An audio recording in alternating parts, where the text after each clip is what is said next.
What's up, nerds and geeks? My name is Stephen Pym, otherwise known as the future of professional wrestling. Here with me is the last biker riding Chris Omega, and we're here to bring you the first and hopefully a weekly episodic series that we're hoping to do, where we review wrestling. This one's going to be about Monday Night Raw, and we're hoping we also can throw in NXT and Impact Wrestling as well, but um, Chris, doesn't catch up as often as I do, so you be the decider of who's at fault.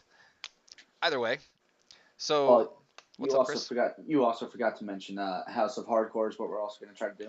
Oh You yeah, know. I've already watched House of Hardcore. I've already watched it fully, and Chris is gonna try to catch up on it. And if and when he does, we're gonna review that as well. And I'm also hoping to get John Olympian, aka God, he has so many freaking names. Do it for lucky, John, whatever you want to call him. I'm hoping to get him in here as well, and we're hopefully gonna be review. Oh my gosh, Chris is being invaded by aliens. Am I? I don't Am I know. really? Oh gosh. Anyway, and I'm gonna hopefully be doing reviews with Johnny on ROH and Lucha Underground as well. Anyway, let's just jump right into it, man. We've been trying to do this recording for a while, so let's just jump into it. So Monday Night Raw starts off. We have the Authority, right? I think Absolutely. it was Seth Rollins, Kane, Big Show, J&J Security, and they're Basically, talking. everybody without Stephanie and Triple H. They're talking about how Randy Orton like betrayed them and shit like that. Um, Kane and like Big Show and J were like apologizing to Seth Rollins and all that. It was basically a kiss my ass club for Seth Rollins. We had a little bit of teasing with like Kane and Big Show. I guess possibly going to be feuding. I hope not. I sincerely hope that does not happen. What a horrible feud that would be. Absolutely, yeah. What are your thoughts on the opening segment? Um, I feel it could have been better. I mean, it's just like the last couple of weeks. It's always the opening Raw. Yeah, Is the yeah. Authority or it's Randy Orton or this one or that one. Uh, I understand the rivalry is something we've wanted to see. But with these long dragging Yeah, promos, that's my complaint. it drags it out too long, and then by the hmm time the promo's over, you're like, oh wow, that really that's how we're all open. Yeah, you don't realize how much time goes by, dude. And you're right, it drags. I mean, sometimes they're good. Sometimes it keeps your attention. And I even think Randy Orton came out during this promo as well. I completely forgot about that. Because it was like a setup for, tonight's main event, which is going to be Randy Orton versus Seth Rollins, which I thought was a little weird because we're going to get Randy Orton versus Seth Rollins at WrestleMania, and tonight we're going to see it at Raw. Whatever. It's obvious it was a setup of some kind, right? Yeah, But, yeah, it was just like 15 minutes go by, and you're like, what? 15 minutes? And I just sat here and watched Big Show, Kane, and J&J Security kiss Seth Rollins' ass and confirm a WrestleMania match that I knew was going to happen when Seth Rollins curb stomped Orton's head in the thing. Like, God almighty. It took you 15 minutes, you know? I don't even know if it was really 15 minutes, by the way. That was just an estimate. it felt like 15 minutes. It felt like eternity. It really did, and that's how I'm starting to feel about all Seth Rollins promos, not just the Authority in Seth general. Rollins, I feel he he's hit or plays it. miss. He plays it too fucking long though. It's like a I don't if He, you I can't don't even think go. he, I don't know if he could do it by himself. I don't think he could.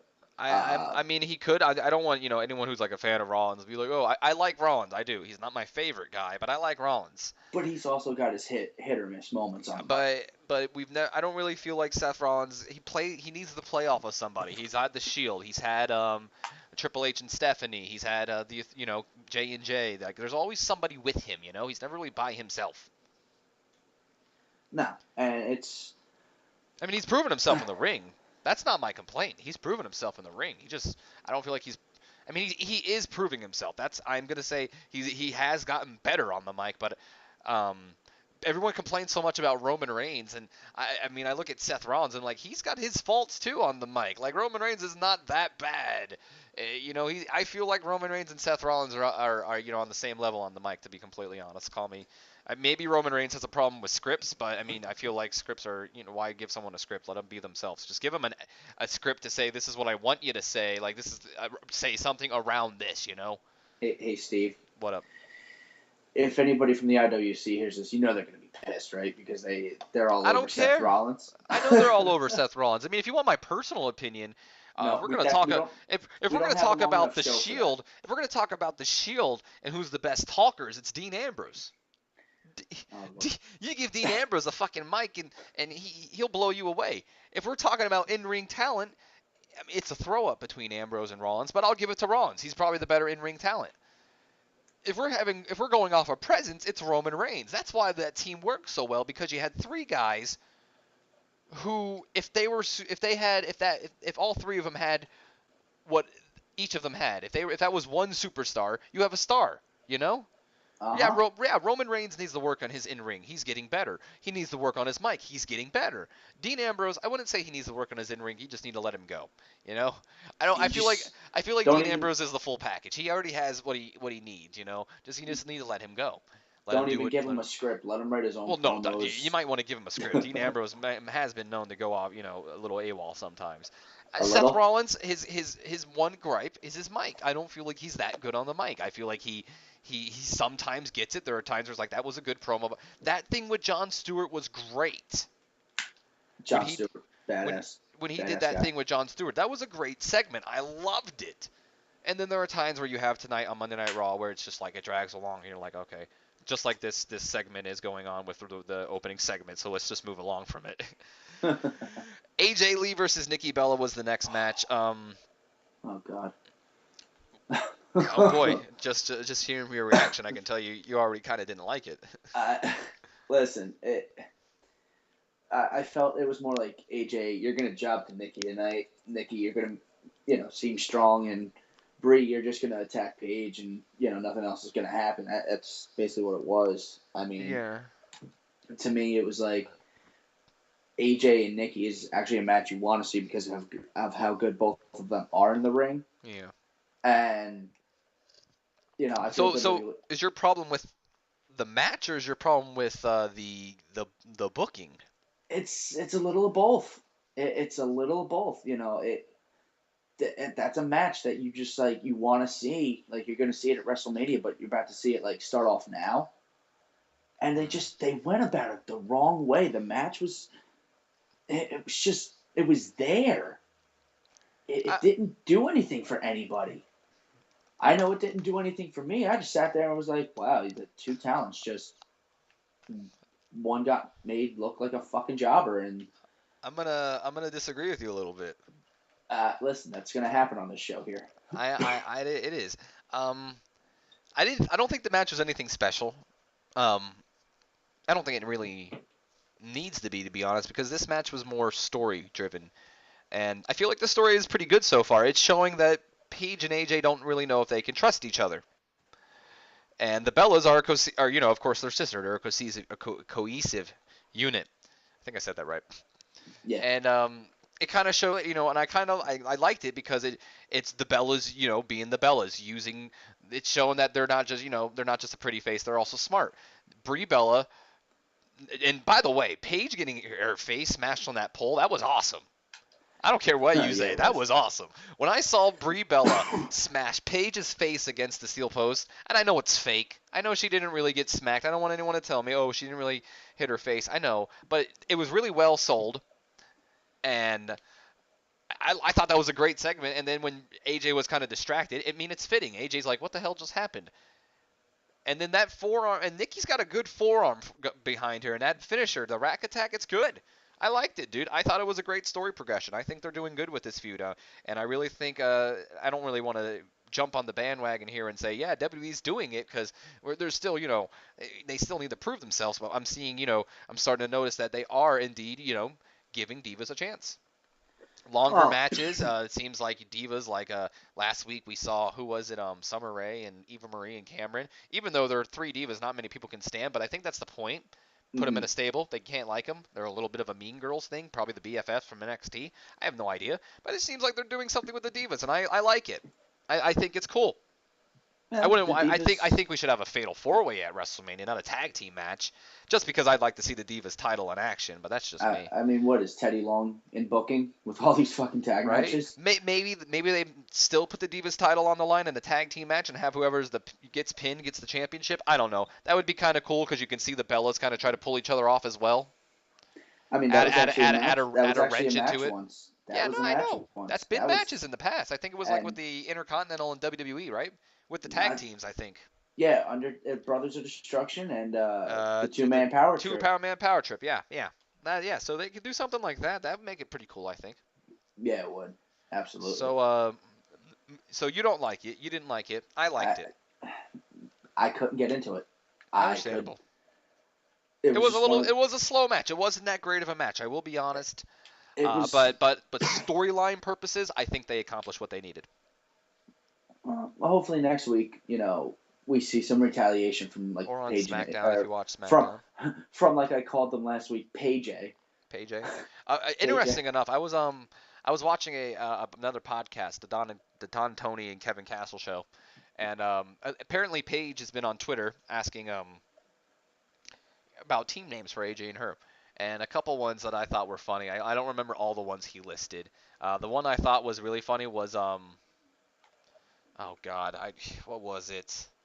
Now this is gonna bother me because it's a comic reference. That's why it's gonna bother me. Uh, I think it was like Womb Patrol or um, it was basically replacing Doom with Womb, and it was stupid. I could never see that being the and Womb Squad. not Womb Squad, the Womb Squad. What is that? The Boom Squad. Um, there's another one. I think Don Tony actually said it. It was the Twisted Sisters. I thought that was kind of cool. Moving on from that though. Yeah. After the Divas match, we had The Miz take on Ryback.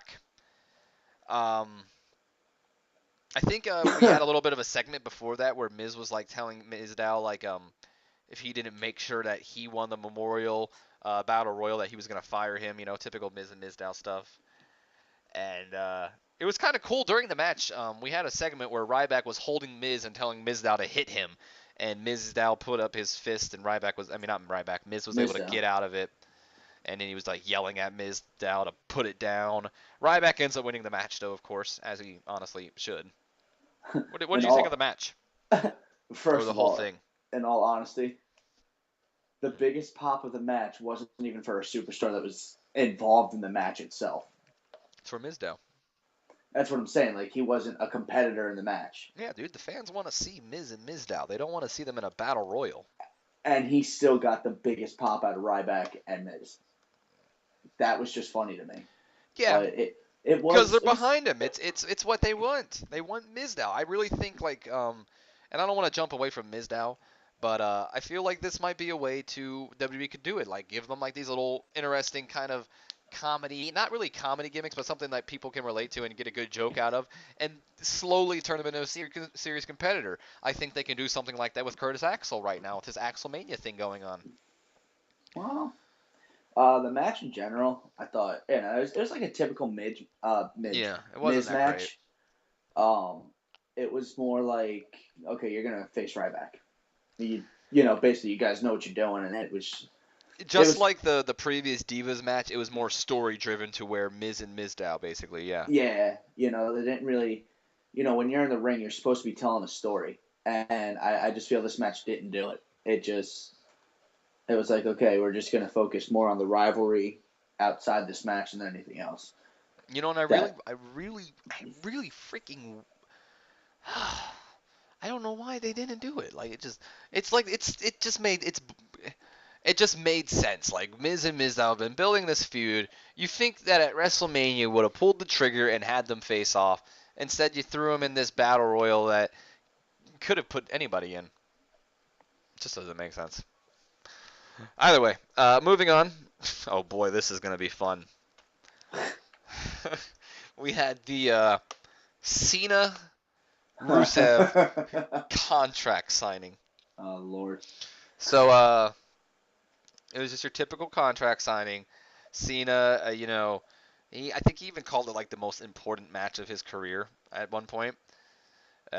He doesn't. He was like he really put over America like John Cena could. He was telling Rusev how he shouldn't represent the United States champion, and he doesn't want him to represent the United States anymore.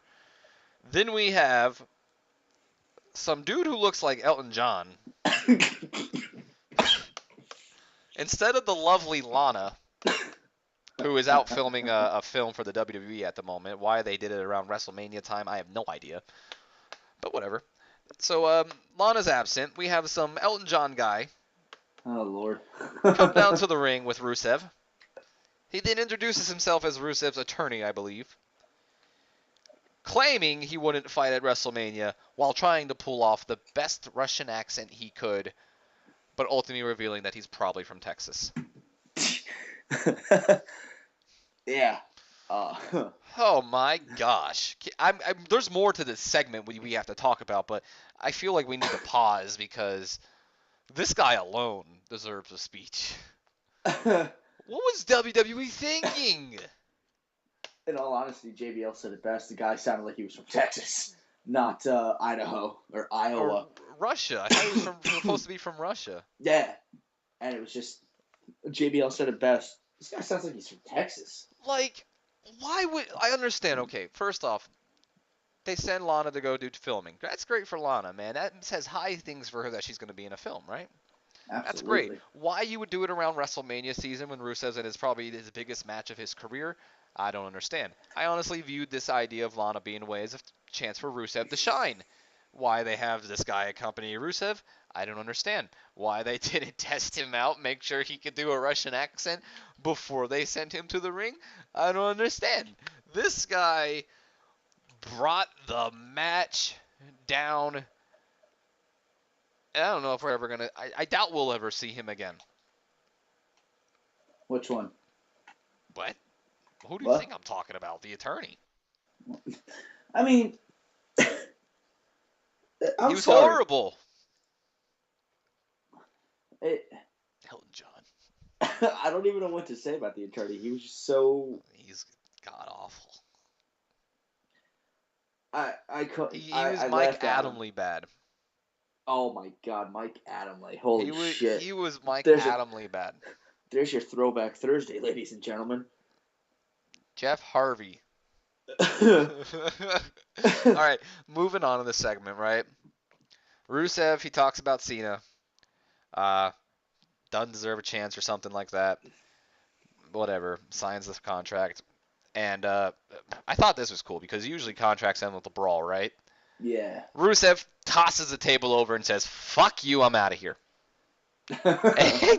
And Wall, I'm so glad you laughed because it reminded me, I completely forgot about this. Oh my gosh. The attorney, the Russian Texan. The Russian Texan, there you go. When him and Rusev leave the ring as fast as they can, this attorney, hits his head on the bottom rope.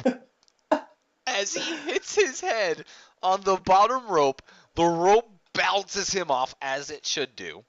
And his head hits the ring as well. He just slides out of the ring. Like, I don't want to say he was limp because he was still conscious. But it was funny as all hell. But the way he slides It's like, who does that? Who falls? I mean, whatever. People make mistakes, man. But the way he slides out of the ring, it was just like he limp for a couple seconds. That was... You put a black screen over it. Someone do this. If you're listening, someone do this. Make a video where that happens. Put a black screen, a black and white screen, whatever it is. I don't know what you call it. And put the wasted symbol from Grand Theft Auto on it. Do that funny. for me. Someone do that. I might do that if I know how to. Anyway, what did you think of the segment though? It was a really, really good segment. Mm-hmm. It was one of my favorite segments of the night. Minus him, really. I mean, he made it enjoyable, like in a funny way, but whatever.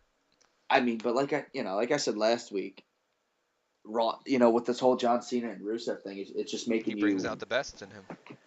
I know a lot of people say Cena sucks, whatever, he's overrated, but the guy is great on the microphone. And he's basically talking for every American out there He's that feel representing this way. America. It's like Hogan was in the 80s, you Yeah. know, Hmm. and now it's just like it's making you want to tune in Yeah. every week after that just to Do see what you, Cena's gonna say. Like and I'm Rusev, man. starting I'm starting to become a John Cena fan again, It's and because they're finally doing something different with him. It's no longer the hustle, loyalty, respect John Cena who is I'm Super Cena and I always win. It's it's different. It's something different. They're finally it's all we've ever wanted. I mean, so many people ask about a heel turn. In reality, we never I mean, yeah, heel turn would be nice, but what we wanted in general was just something different. Show us some character development. He's stuck, and you know? uh, pairing him with Oh, I got Rusev, hiccups. whoever came up with that idea, I would love to shake their hand because It was a gamble that worked. My it's voice kind of also cracked there. it's also bringing out the best in Rusev. Yeah, dude, Rusev, he has proven this year that God, he's a talent. And who do you think should go over? To be honest, because the storyline points to Cena, being the good guy, getting the Hulk Hogan victory over the evil Russian. But at the same time, Rusev's this young guy, man, and if he loses he might suffer the same fate as someone like the Umaga or fucking Honestly, I want to say Snitsky, but I don't think he really feuded with Cena. honestly, I have to go Rusev I want to say Rusev as well. because that's the only way that you're going to keep Rusev as a powerhouse is to have him beat John Cena at WrestleMania. Like that makes you because if that even happens, that's going to make you think, oh my God, who's actually able to beat Rusev? Like Cena couldn't do it. Yeah, I don't want to jump to straight up here, but it could put Rusev maybe in the same light as Brock Lesnar. Maybe. You could go that far to say that, but I mean, until not like completely like Brock Lesnar, but a man that was able to beat Cena fair and square. Not many people have I done mean, that. you're gonna have to have a clean match, a clean finish. Yeah, it would Lana. have to be clean. If Lana's there, I really think it's gonna be Cena though. I, don't say that because normally when you say shit like that, I'm right. you you're right. I know, but it's just first off, you never really want to bet against John Cena, and it's WrestleMania. It's the biggest show of the year. Cena rarely ever goes under. And It, honestly, if Rusev goes under, it doesn't necessarily bury him. It just they need to book him right well, afterwards, and the that's my thing. IWC, the IWC would get on that. Oh, of course, Cena strikes again. Rusev's gonna fall down to the mid card. Like, you know what? Shut the fuck up. Like nobody cares what you think. I don't know. I mean, maybe it all depends on how Rusev rebounds, but I would want Rusev to win, but I mean, booking wise, it makes sense for Cena to go over. perfect example. Bray Wyatt. I'm But sorry it that doesn't make sense for Cena to hold the United States title, though. I will say that's why I want Rusev to go over a mainly thing because I don't want John Cena to hold the United States Championship just as much as I don't want Daniel Bryan to hold the WWE or Intercontinental Championship. I mean, in all And it's honesty, not to do with that rumor that Brock Lesnar's contract is up because I haven't read anything on that. I mean, it's just a rumor flying around. It just doesn't make sense. Bryan and Cena are so above the those titles, and the prestige is not there yet for someone of their caliber to hold it, that it would just honestly make it wouldn't go well. I feel like it wouldn't be received well. I feel like it'd be, oh God, really? I'm supposed to take this title that's been swapped around so many times seriously now? Just that's what I I mean, look at. It needs to be built up first. it's not even that. I look at John Cena. If John Cena were to hold the United States I Championship mean, it would again, be a nice that throwback. that's gonna bring me back to like when he was Doctor Thugonomics, and then I'm gonna Yeah, want to see him come. I'm I gonna would. want to see him come out and rap every week, but it won't happen. So it's just like it's kind of a joy kill. It would. I mean, it would be a nice little throwback. Like, hey, cool, Cena's the United States champion. But then it's like, what are they gonna do after? You know? Let's move Have him on from start. this. So after that, it was the New Day versus Cesaro and Tyson Kidd. Oh, Um, wolf. I don't think really much happened in the match. I know Los Matadores came and watched from ringside. Um, I don't think the match was really that great of a match. I think the New Day did they No, win? No, no. It's Cesaro and Kid won when it was like a distraction from the Matadores, right? And like I think something like that. Cesaro like uppercutted Kingston in like the back of the head and pinned him or something. Something like that. And then like El Torito came in and tossed Cesaro out with the head scissors. Los Matadores, I'm assuming, officially turned heel. No, they turned face afterwards. It was just one of those. They're throwing their names into the hat for the tag team titles.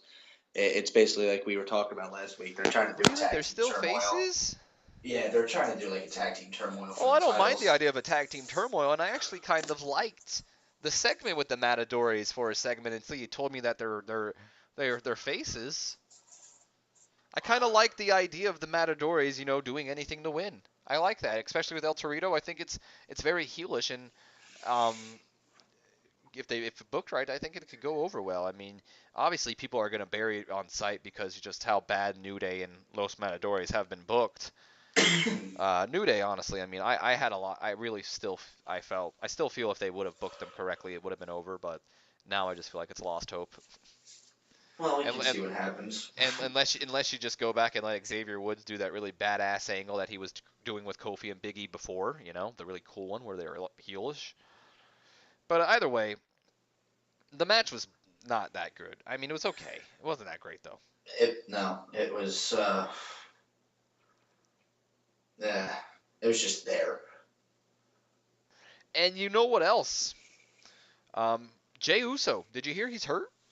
I did, and that sucks. So that means why we most likely won't have the actually, Usos in this match. actually, no. I No? have I'm on a website right now, and there's news on Jey Uso. Uh-huh. That it's funny you bring him up. We'll find out this week. He's going to be evaluated. Yeah. Basically, he got injured when Xavier Woods landed a somersault plancha. Mhm. Woods landed on Jay's shoulder and immediately clutched his shoulder. So it sounds like we're going to hear during the week, Well, I hope so. what's going on with Jey Uso. Yeah, I hope so because the Usos need to be in this match. I mean, I say if you're doing a tag team turmoil, New Day and Los Matadores were the wrong way to go. They really should have put like the primetime players and the Ascension in there. I know the Ascension and the primetime players aren't the have the most momentum going on their side, but they sure as hell got a lot more momentum than the New Day and the Los Matadores do. And they're more of a Absolutely. relevant team too. I mean, when I look at the tag team titles, I don't think New Day or Los Matadores stand a chance. They're bottom of the barrel. When I look at tag team titles, I can see like, okay, I can see the Ascension holding them titles.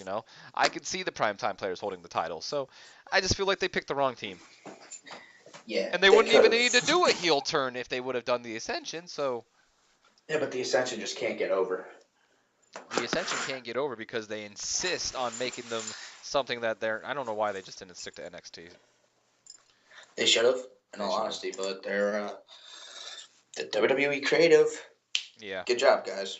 Either way, coming up next, it was the interview with Brock Lesnar, and I have up on this page some of the quotes from this interview. Were you just in the bathroom? No, I was flushing a thing down the toilet. So I toilets had a aren't in bug. the bathroom. Yes, I had a bug that I had to flush. Mm, a Sorry bug out about of the that. ass, probably. Yeah, right. No, Either way, if we had the Brock Lesnar interview, and I have up on the slide some quotes from the interview as well. So he said something about like his thoughts on WrestleMania, right? And he said it's a day that I get to show up, kick somebody's ass, and get paid to do so. I love that, by the way. He also said Undertaker didn't stand a chance against me. This isn't a fairy tale. There is no fairy tale ending. There's no happy feel good moment. This is no. Brock Lesnar at his best. This um, Brock Lesnar does not work well in live crowds. You give him one of these pre-taped videos, like of him getting an interview. Oh my God, it's gold. It's perfect. It's what Brock Lesnar needs. Brock yeah, Lesnar is riding a wave of momentum right now, and it's kind of sad to think that he probably will be leaving after WrestleMania. I mean, Lesnar, I agree with you 110%. Great with the pre-tape. What really stood out for me is when he said he was going to kick the fucking shit Yeah, and they beefed it out. out of Roman Reigns. Uh, Brock, he's been cutting really great promos lately. Yeah, dude. I mean, basically since he came Paul back, he's Heyman. Not since even he no. It's just been ever since he beat the Undertaker, man. It's just been like this aura around him. To be honest, it's weird to say that. It kind of sounds mythological and all no, that, no, but no. it's It's just been like this aura around him ever since he's beaten the Undertaker, man. And it's with the Paul Heyman promos. I mean, Cesaro kind of suffered because all the attention was on Lesnar. But Lesnar beating Cena the way he did, Lesnar having that amazing freaking match against Cena and Seth Rollins. The only gripe I have against Lesnar is that we don't see him that often. yeah, It's but just that like you're the world also, champion, man. but also, It plays to it, yeah. yeah, it gives you like you don't know when Lesnar's gonna show up. Yeah. It's at least if he just keeps doing this, it's like okay, when's the next time he's gonna show up? Yeah, they did like, they, excuse me, I'm yawning. They brought him in and did like a bunch of pre-taped segments and then had those aired. That would be fine. But it's just they don't do that, so whatever. Brock Lesnar is still, it was a great our segment. Great video. After that, we had Big Show take on Eric Rowan. Oh, And you would this want was to a call that? this was, yeah, you want to call this a match. This was such a throwaway. Eric Rowan doesn't even get in the match before Big Show just beats the living crap out of him. He did deliver an elbow drop though. That was pretty cool. You know, please. It wasn't even a match. No, it wasn't. But it was. It was. Move on. Who cares? It's just WWE insisting to push Big Show down our throats again. And I've said it It's before, and I'll say it again. If they would actually push him correctly, he could actually be a pretty big deal. But they don't push him correctly. that's because they're a bunch of dumbasses and don't know how to They use their they veteran they talent. they just work on the same thing. Anyway, moving on. So then we had like a battle royal thing, right? Where it was like Kane, he was saying that I'm gonna win the battle royal. Has all these people out there, and I think it was Mark Henry comes out and says I'm gonna enter myself in that battle royale or whatever he says. He says it funny. Um, and then it's just like an actual battle royale. We had some people in there. But Um, but it was just a bunch of basically the. It was just jobbers like Zack Ryder, Darren Young, Fandango. But at least The only thing I want to talk about in this match, and it's not a good thing really. I mean, it isn't. uh, It isn't. It isn't. So at the very end of the match, we see it's Kane and Big Show, right? Not Kane and Big Show. Kane and Mark Henry, and they're typical big men trying to eliminate each other, right? And during the entire match, even before this, during the entire match, Curtis Axel was not in the ring. He was outside of the ring leaning up against the Andre the Giant the trophy, being smug. It was great. yeah, So fast forwarding back to the end of the match. Mark Henry and Kane are trying to eliminate each other. Axel comes into the ring. Kane gets eliminated. He tries to eliminate Mark Henry, can't, and he gets thrown over the rope. Why in the hell did they not let Axel win? Why didn't they do uh, that? That would have been that would have made the match great. That would have been Curtis Axel playing an edge, basically. Ultimate opportunist, out of the ring, out of sight, out of mind, waits for the last opportunity to toss people over and wins the Battle Royal. That's awesome. Why did they let him win? Because Mark Henry's bigger and, we have to make Axel look like a fool? You're the fools. You're the basically, fools for booking it that way, you idiots. That would have been a great moment if they would have had Curtis Axel win, but instead they gave it to Mark Henry, who literally just got speared through a barricade and looked like a fool by Roman Reigns. basically what they It's did it's was it's like, oh, let's baby Mark Henry, and I'm not saying Mark's this way. I'm not saying he complained about it, so I don't want anyone to think I am. But it's like, oh, we got to make Mark Henry look good again, so let's have him win since he just got beat the crap out of by Roman Reigns. it's. Just idiotic. I think what they're gonna do, they're not gonna play too much into the Axel Mania No, they're gimmick. gonna make him look like a jobber, and they shouldn't. I He could be I the next think Damien Mizdow. I think what they're gonna do is once he enters the battle royal, He's I gonna be think the they're gonna first one just eliminated. Yeah. That's what it seems to me that they're doing. Yep. Oh boy. Anyway, But they're so after predictable. yeah, after the I hope not. I hope he's in like the finals. I don't think he should win. I think honestly, you want me to be honest? I think he Hmm. should be in the final too. You want to know who I think should win? Oh, Ryback. Have Ryback yes, eliminate Curtis Axel. I'll throw back to Ryback Axel. that would be cool. But Yeah. I Have have my idea of who But I then think's again, gonna win. that's me booking it, and I also wouldn't book Damien Mizdow and Miz in the match either. So, see, I'm confused. Now I don't know who should win. Mizdow should win, but so should Ryback. And hell, if Sheamus is being thrown into it, Sheamus should win it. I don't know. Moving on, we have Paul Heyman coming out, cutting a promo. But what was interesting is Paul Heyman really didn't get to I mean, he was cutting a great promo in the beginning. You know, some quotes from it. I think he was like Brock Lesnar. He said like, "Come into WrestleMania to make war on Roman Reigns," and he said he said what happens when reality bitch slaps him in the face and gives him a prison beating, stuff like that. And T-shirts don't beat Brock Lesnar, or that's what JBL said. I'm sorry, I'm reading off a website. Um, Roman Reigns comes down. He cuts a great promo. Not really a great promo. I don't want to. Great promos are only kind of only for like Paul Heyman and stuff. But excellent promo. I don't know. Whatever. Either way, I'm getting on a different topic. Roman Reigns comes out and he cuts a decent promo on Lesnar. But really, what stood out to me, and first off, what also stands out to me is right away Paul Heyman playing him. I'm just an advocate. I'm just an advocate.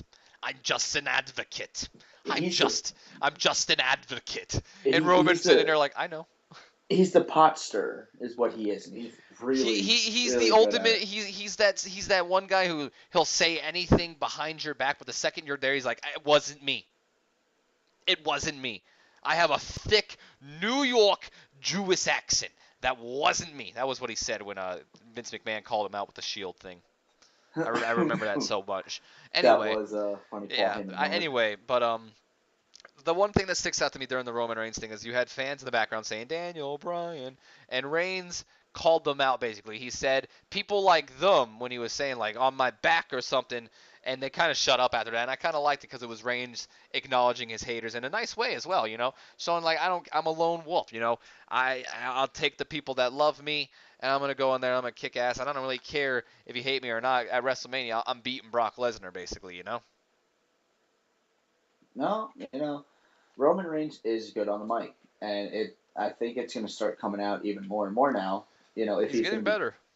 if the fans are going to keep chanting Daniel Bryan like they do fucking CM Punk. Yeah, that's what it's basically become, dude. It's no I longer even really about Daniel Bryan. It's more about a hijack. Because that's what it is. They're not chanting CM Punk. I mean, yeah, if CM Punk came out, they would blow their shit. I mean, I would blow shit, but not in a good way. But it's and it's just that's what it's become. The Daniel Bryan chant has literally become a way to hijack something they're disapproving of. and It's with CM Punk chant's bigger though. with Roman Reigns, doing saying what he said, that just it basically got the fans back into it, like you were touching on, Yeah. and it just made you see like, wow, this guy doesn't. It's not affecting him No, because he handled it well. because at the end of the day, he knows who Roman Reigns is. Um, it's gold, and Roman. They need to let Roman do his own character. Yeah, yeah. I feel, and let him just do stuff like that because it'll make the fans go, "Did he really just say that to us?" Yeah. And he would be the perfect heel for it too. I'm sorry. Hey, I think he could. I don't think he needs to be a heel. I think he's a perfect face. I think he's not your typical goody two shoes face. He's a silent assassin or something. That's the only way I can relate him to. I mean, he's that badass guy that just he's. I don't know. I feel he's a better suited as a face, to be honest. Moving on Well, from that though, yeah. what were you gonna say? No, no, go on. Okay. After that, we had the Intercontinental six-man tag match. It was Ziggler, Bryan, and Ambrose taking on Stardust, Barrett, and oh shit, Luke Harper. One of my favorite And matches. yeah, it was a good match, and it was funny because before the match even begins, our truce music hits, right? And we see him walking down to the ring all slowly, and Truth has just been so great. I love him so much. He's really improved over the past. Not improved. He's always been this great, but he went from being looked at as a jobber to, oh God, he's a good guy. Anyway, he's coming down, and we see eventually while he's coming down to the ring, he's got the Intercontinental Championship strapped to his back like a backpack. Oh, our truth. Yeah, so the match was good. I thought it was good. Um, It was one of the better matches of the night. it was one of the better matches. It wasn't like an excellent, like, oh, blow me away kind of match, but it was, again, as the Intercontinental title thing, it's been more about the story. And that's really how the show's been. It's been more about the story than anything, you know? And it was all about Truth on the commentary, which he's always been so great about. I love when he gets accused and he goes, "That wasn't me," and he's just funny. And I think it was the ending was cool because I think everyone got to hit their finish, right? Um, Right? Was that how it ended? everybody but our truth, and I think Ziggler. Well, yeah, not Truth, but the match. No, how'd the match end again? Oh no, Dean Barrett went Ambrose. for he went for a bullhammer, right? Dean Ambrose countered him with the Dirty dirty deeds. deeds and got the victory for the team. Yeah, that's what happened. That's what happened, and then chaos ensued with the Intercontinental Championship because I think Barrett saw it, or no. So who saw it? Harper. No, Harper. Harper first saw it. Harper, was begging for it, and Truth was backing up, and then Stardust grabbed it from him. Ambrose, I think, caught up with like clothesline Stardust, and then I think he what did he do with it? It kept I think changing he hands. tossed it in the ring, like. Yeah, No, no, no, R-Truth. no, no. No. R-Truth eventually like got the title back. I know that. I don't know what Yeah, happened because when Ambrose, Dean, because he's the one who tossed it in the ring. yeah, And after then he attacked Daniel Bryan Stardust. picked it up, and Dolph Ziggler picked it up, and then they started tug of warring over it, and they started brawling until Barrett came in and hit them both with the bull hammer, and eventually He just hit everybody with the bullhammer. yeah, and then yeah, I remember what Uh, happened now. Ambrose intercepted Stardust in the crowd, and um, Truth got the title because of that. During that, that's what um, happened. What'd you think of all that?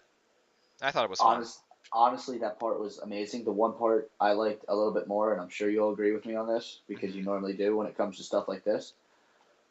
Ambrose and Ziggler for like that 3 seconds, that perfect way to maybe try to book them in singles Ambrose matches and against each Ziggler? other.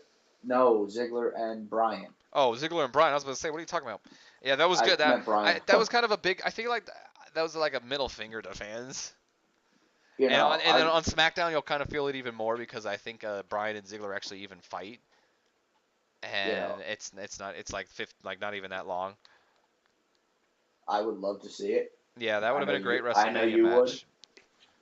At first, I was kind of angry about the involvement of Bryan and Ziggler. I thought it would have been better suited for a singles match, but I think the Intercontinental title match is a good fit. I just don't think Bryan should win it, or Ziggler. No. If anyone should win it, Barrett. Barrett has to win it. I feel Barrett Uh, or Ambrose, one of the two. I was gonna say maybe Stardust I don't think he's over or enough. I or I feel like maybe our this is a truth. truth. Uh, It's like maybe. a Money in the Bank match if you think about it. Yeah, in a way. Either way, I don't know who's gonna win. I would still go with Barrett or Ambrose. Probably Ambrose would be the best choice though. Well, we'll have the WrestleMania prediction show in, pretty soon, so Yeah. it gives you So a good time yeah. to think about it. hmm So then we have Bray Wyatt cutting a another promo on the Undertaker. Some of the quotes from it. He said, "Last year we saw a broken streak and a broken, empty soul." And he also said, "WrestleMania will be your requiem, your final resting place, but it also will be my coronation." Loved it. Yeah, just normal, dude. I mean, there's not really Uh, much to it talk about. Bray Bray Wyatt's Wyatt. been blowing it away with all these promos. Bray Wyatt's been good with these promos since he started doing his Since promos. he started doing this feud with Taker, it's been great. I mean, excuse me for the yawn. He's been great on the promos. I mean, it has been getting a little bit repetitive after a while, but There's really so much you what can say about the Undertaker. what I wanna see is I want a promo from Taker. I want a promo caught on Taker, and we don't need to see him in person. Give me like a Lesnar style. Give me like Bray Wyatt promo where he's in the back talking about Wyatt. I just want to see something, something that Or without Bray Wyatt. That's all I want. or you go to a graveyard, okay, Wyatt and like you have digging graves or something. basically digging up a grave Yeah. or something like that, and he just gets on the promo or just starts going off like Ooh, you've that's a buried good souls in so something many like that. graveyards, something like that, Yeah. and then just like have maybe towards the like after his promo, like Taker cut, like it goes black on the Titantron, and you just hear Undertaker's voice, something like that. But maybe like if it's done better than I get that, it. like, you know where I'm going with Yeah, I know this. what you mean. I just something different because it feels like we're always just getting Wyatt, the same Wyatt promo, basically. Like, yeah, he's saying different things that are interesting, but just change it up some way, A little bit different. Make it interesting. Like, oh my god, that's Yeah. So we're moving on to the main event, Randy Orton versus Seth Rollins. And before we get to oh the actual yes, main event, we saw a lot of backstage segments where Rollins Rollins said something to like Big Show and Kane, calling him stupid or something, and they basically pointing out. I think Kane said how I oops, didn't mean to do that. I won that Money in the Bank briefcase for you, which is a fact. yep, should have been Um, Ambrose. and then like J&J Security, they had a little bit of an argument, which led to like Rollins slapping Noble, which then led to like Jamie Noble quitting, and then Joey Mercury leaving as well. And then we even saw one with Stephanie and Triple H, and I thought this was clever and cool because Rollins, being the whiny little guy he is, what are you guys gonna do about this? And then Stephanie like, what are we gonna do about this? I thought that was pretty cool, but and at first I was kind of buying into it with Kane and Big Show, and then a little bit with J&J, but when I saw the Authority, I kind of catching on, and I might have been a little late to the party that this is most likely going to lead up to the Orton match. Idiotic me, I know, right? It took me that while to catch on.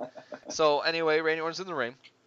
Um, Seth Rollins coming down to the ring, and we see it's not just Seth Rollins. No, no, no. It's also Big Show, Kane, J&J Security, and the Authority. The same people who apparently weren't going to have Seth Rollins' back. They all make their way down to the ring, and it seems like they are going to beat the living crap out of Randy Orton, getting a little bit of revenge for what he did to Seth Rollins last week. Lights go out. Oh, wait, no, before I say that, Randy Orton has a chair, by the way. Randy Orton has a chair. Yes, He does have the chair. Lights go out. yes, Sting appears, baseball bat. Orton and Sting clear the ring of the Authority. What did you think? loved it, Great. loved it. hmm It best segment of the night. It was. It because nobody knew that Sting was actually in Was Iowa. that his first appearance on Raw? Or has he Uh, appeared on Raw in no, person? he's appeared on Raw. Okay. I wasn't sure. I don't know. I'm not But sure if just he's appeared on Raw, to be honest. yeah, he has. Has he? Okay.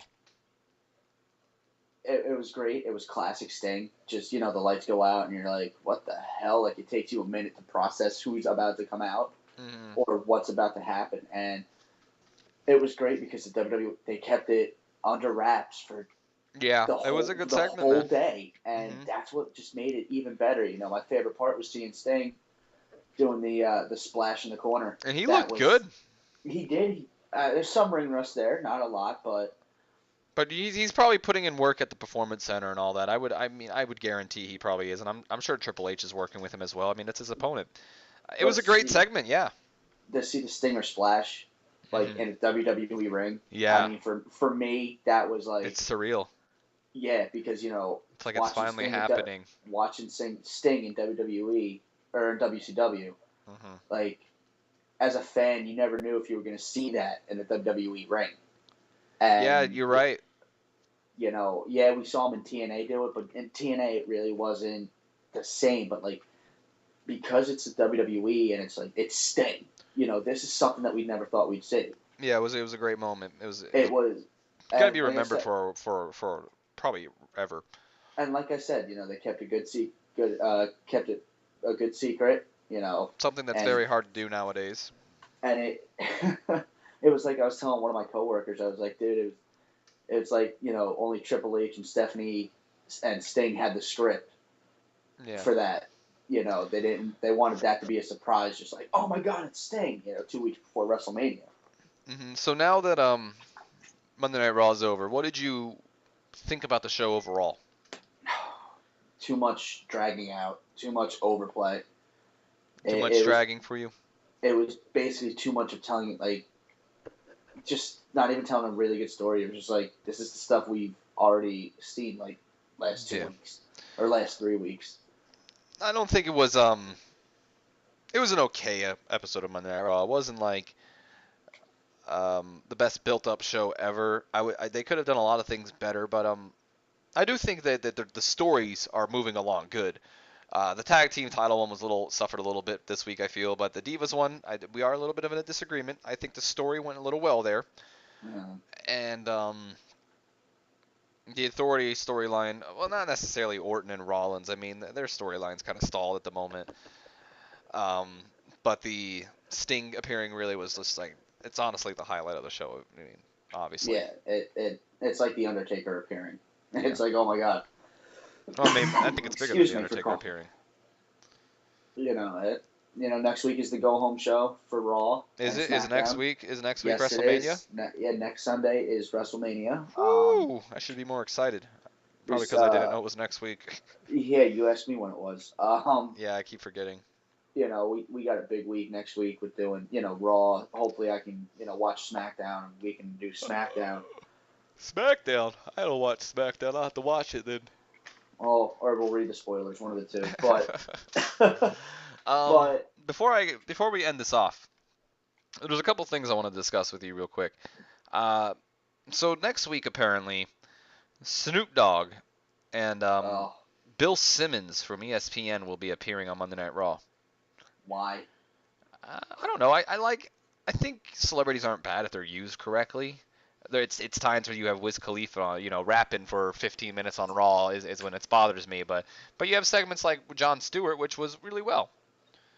And I mean, I like Snoop Dogg, so I mean it doesn't bother me that much. Snoop's been on a WWE programming before, so it's He's always a a good wrestling time fan to see. too, so It's always good to see Snoop Dogg. I don't really know much about Bill Simmons though. I don't really keep up Bill with Simmons, ESPN. I don't know what he's gonna do. I feel that they're gonna throw Simmons Is he and like Mike Snoop Dogg. Adamle? Yeah, I feel that they're gonna just throw Snoop and Bill Simmons into something with the Authority. Oh boy. I just have At least they're that not doing the feeling. segments with Santino again, Well, those segments were actually pretty funny, or but or or Adam Rose. They started doing those. but who knows what the hell they're gonna do? They might just pair him with Zack Ryder for a Oh backstage moment or gosh. something. Um. Who knows? So also, did you hear that Jimmy Jacobs? I don't know if you even know who Jimmy Jacobs is. Do you? No. He's a Ring of Honor person. Um, Okay. he's pretty big. I'm surprised you don't know him. Well, either way, this is kind of pointless telling you now, but either way, he was hired by WWE, but not as a wrestler. Really? He was what was I about to say? The current plan is for him not to work as an in-ring talent, but on the creative side of things. Uh huh. It's kind of like when they hired Sarah Del Rey, I think that was her name, Mhm. to train the women wrestlers, not really to wrestle, So it's interesting because I know Jimmy Jacobs. Me and Johnny watch ROH Weekly. He's part of the Decade. It's a pretty big stable, and he's actually I think getting a world title shot against Jay Briscoe. So Speaking of Briscoe. he's not a big star there, but it's interesting to see that he's getting not only picked up by WWE, but he's not even being used as a wrestler. I wonder if they're going to allow him to continue wrestling around because of that. And as you said, yeah, speaking of Jay Briscoe, it is also rumored that both Jay and Mark Briscoe are going to be going to WWE. Yes. Awesome idea. I love it. I Yeah, love it. they would be a great team there, especially since they're trying to reinvent the teams. Johnny has a little bit of worry about it, especially since his personal favorite wrestler at the moment is Jay Briscoe. And I can see his worry, just if they're not going to let them be them. I think if they let the Briscoes be the Briscoes, they're fine. But we all know how WWE is sometimes, so Hopefully. I hopefully love. they do, and I think they will because if you look at how they've worked with Kenta coming in as Hideo Itami and how they've worked with Dev Devitt working, coming in as Baller and Steen coming in as Owens. They've let them kind of remain as their characters from their independent scenes. So you know what I mean? I think they'll let them stay true to them. I love Right. I love it. They're starting to take like these independent guys that have worked their Oh man, entire career. ROH doesn't love it. Well, that's ROH ROH. is like, I mean, I understand why they're mad. Imagine if that was your company. All your top guys are leaving. You're like, oh, dude, what are you doing? It's crazy. Last thing I want to talk about um, before we end this off, and this is a little bit of a spoiler on SmackDown. My apologies for anyone, but you probably already know about it because WWE spoils their Hall of Fame inductions all the time. Tatsumi Fujinami. I don't know how I'm pronouncing his name right. Tatsui Fujinami is going to be inducted into the WWE Hall of Fame. It was announced on SmackDown. And for those of you who are unfamiliar with Fujinami, he is really well known for his work in New Japan Pro Wrestling. He's a former six-time IWGP Tag Team Champion. And if any of you have the WWE Network, you can check him out in a match against Ric Flair at Super Brawl 1991. So if you want to get a little bit of a catching up on Tatsumi Fujinami. And I mean, the fact that you actually pronounce that is just mind-boggling. I watch a lot of Japanese wrestling, Chris. That's just Tatsumi Fujinami. That's how they would say it. And it's that's also being just rumored, and it's practically confirmed that Kevin Nash, aka or Diesel, because it's actually he doesn't want to go in as Diesel, will be going into the Hall of Fame. Either way, I think that was a good recording. We covered a lot of good things. Monday Night Raw really wasn't that exciting this week, but hopefully next week, because it is the go home episode, it'll be exciting. I hope NXT, so. we did record this on Wednesday, so NXT was uploaded today. Are you gonna watch it, Chris? I'm gonna have to check it out to see how good you guys were. How I'm good? gonna Okay. I'm gonna definitely look into that. And All right. Well, if Chris watches NXT, we're hopefully going to be able to review NXT this week. If Chris watches Impact, hopefully we'll review Impact. And if Chris watches House of Hardcore, we're hopefully be reviewing House of Hardcore next week. Though, definitely expect the WrestleMania predictions and a review with WrestleMania. I'm hoping to get Johnny in there, and I'm sure he'll come along with it as well. But if not, Chris will be here with me, and we're going to review WrestleMania I think we're gonna and with also the do the WrestleMania predictions. preview. I think we might do it like the night before. Yeah, the night That way before, something that like way that. it's up, and then as soon as me Or and or Steve watch, maybe or maybe you know what would be cool if we uploaded it before WrestleMania went up. we could do that I don't maybe too. not. Maybe that wouldn't be a great idea because people are going to Um, be watching WrestleMania. Duh. but once me and Steve watch WrestleMania, with the time zone difference, it's kind of hard. But what we're gonna do, I Yeah. think, is as soon as WrestleMania is How is over, it we're hard? just They're on the same time. because I got to be at work. I'll be Oh, that's working, right. so That's right. I forgot. Either um, way, we are gonna be doing the WrestleMania preview. Expect that hopefully on Saturday and the WrestleMania review as well, and hopefully Monday Night Raw as well. No promises, but we're hoping. Either way, um, you got anything else you want to say, buddy? yeah, Go ahead. like you were touching on, we're gonna do a lot more, a lot more reviews. Hopefully, you guys enjoy this. Yeah. This is gonna be a weekly, monthly, everyday type thing. Basically, you guys are in for a real treat. Yeah, and I meant to say this in the beginning, and I might put a little bit of an annotation or maybe a little bit of an intro myself. This is not going to be a video where there's a lot going on during the video. This is kind of something you could put up in the background or watch if you want. Put up in the background and just like listen to really. And we're also very interested in hearing your guys' opinions, so you can share them below in the comment section. Let us know what you thought about Monday Night Raw. What do you think about NXT or anything else going on wrestling? I don't care. You don't need to just talk about Monday Night Raw here. You can talk about anything, and I'll answer any questions you got. I'm sure if Chris keeps up around the comment section, he'll answer anything you got.